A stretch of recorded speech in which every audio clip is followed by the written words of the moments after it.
Ancienne, 5 litres 7 et là tu as 6 litres 2. 6 litres 2. 5 litres 7 les anciennes et 6 litres 2 les nouvelles. Ouais. Et j'ai vu 485 chevaux là. 400, alors la blanche 485, sinon en normal on est en 445. 445 chevaux. Et c'est des moteurs de quoi à la base? C'est le moteur de la Corvette. Moteur de la La Corvette. C6, C7. Ah ouais, d'accord. Ok. Bon bah super. Donc derrière on a une boîte spécifique sur les motos. Je sais plus si c'est 2 ou 3 vitesses qu'il y a là-dessus. Alors on a 2 vitesses. 2 vitesses. On peut pas dire qu'on a vraiment 2 vitesses parce que c'est Une vitesse et une surmultipliée, c'est ça? voilà, c'est un convertisseur, donc on a un convertisseur derrière, on a une boîte. La boîte, si tu as une vitesse, c'est la première. Tu fais 0 à 250 en première. Ah ouais, ça Et- prend 250. Oh, ça prend plus que ça. Même. Parce que le truc, si tu veux, ce qui nous arrête, c'est les pneus. Ouais. Après, les pneus, on ne sait pas comment ils vont tenir dans le temps par rapport à la vitesse et au poids. Mhm. Donc, théoriquement, même elles sont limitées, au niveau des mines, elles sont limitées à 150 km/h. D'accord. Ouais.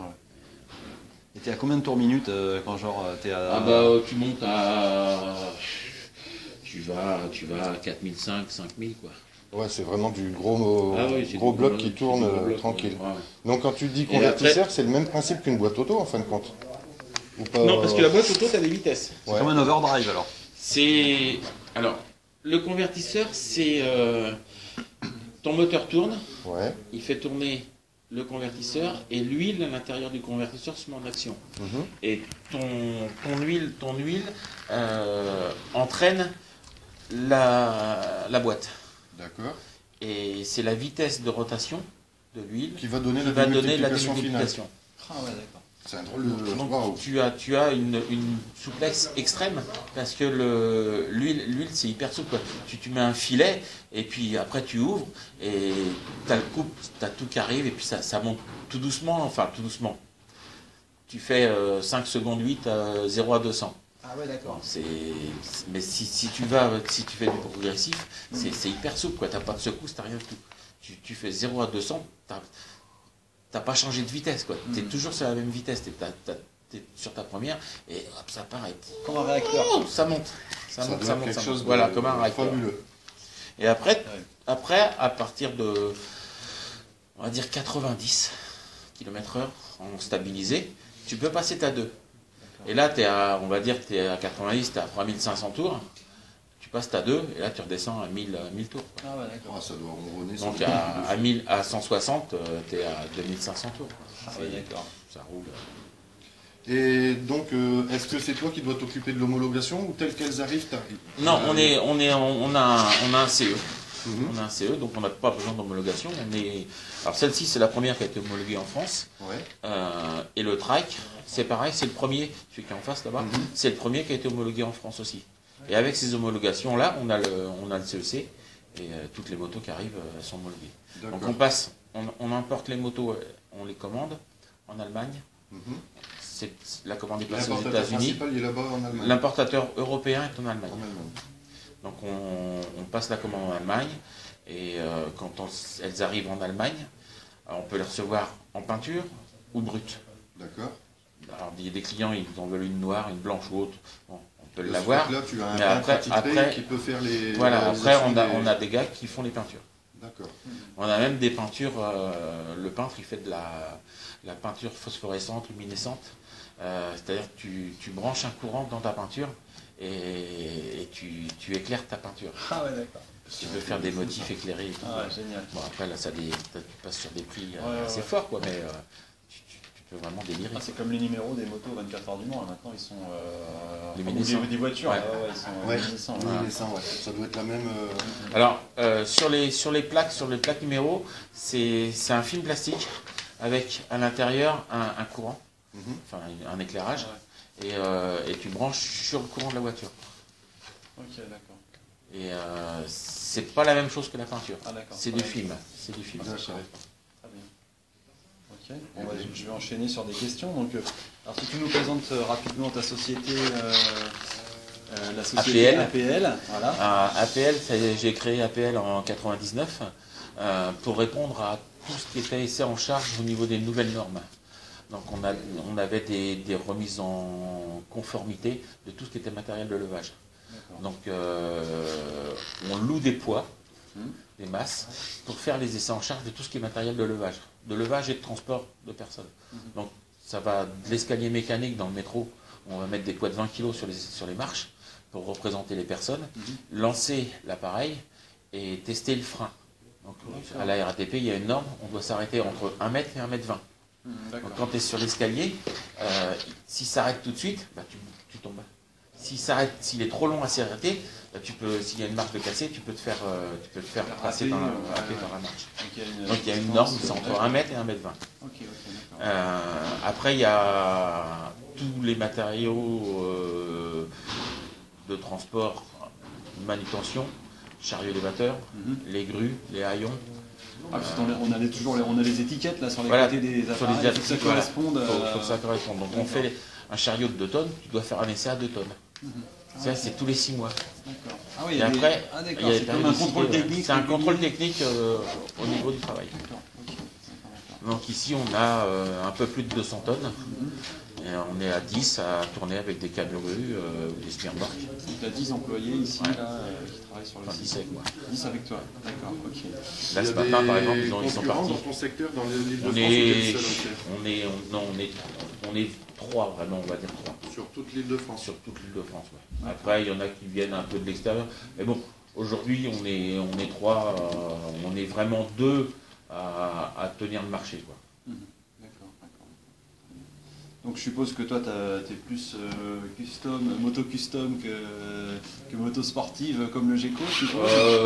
Disons que je suis venu au custom avec l'Harley. Et puis après la Boss, parce que l'Harley pour moi c'était le truc d'enfant, c'était la plus grosse moto, c'était le rêve final. Et puis la Boss c'est encore au-dessus, donc voilà quoi. Et sinon moi j'ai fait du sport, plus enduro, je suis descendu en Tunisie, je suis descendu à Dakar. Après de la piste, j'ai jamais fait de piste. D'accord, tu n'as jamais fait de piste, ok. C'est pas, ça n'a jamais été en voiture. En kart, j'ai fait du kart et de la voiture. D'accord. Donc la Clio Cup, tu me disais. Clio Cup, ouais, je tourne avec un pote, il a une écurie de course. Et je tourne en Clio Cup de temps en temps.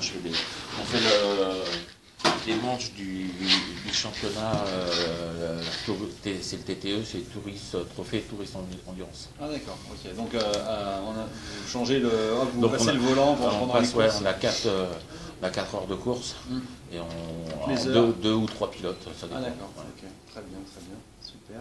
Donc tu as tes motos actuelles, donc là tu as une Boss Off, tu nous as dit.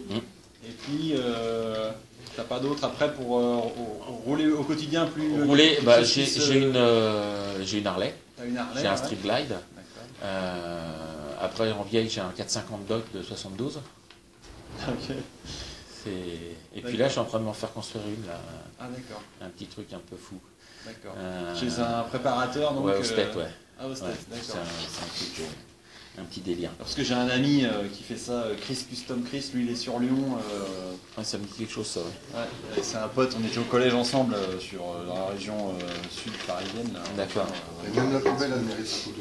Oui, la poubelle aussi est belle. Tu veux une poubelle comme ça alors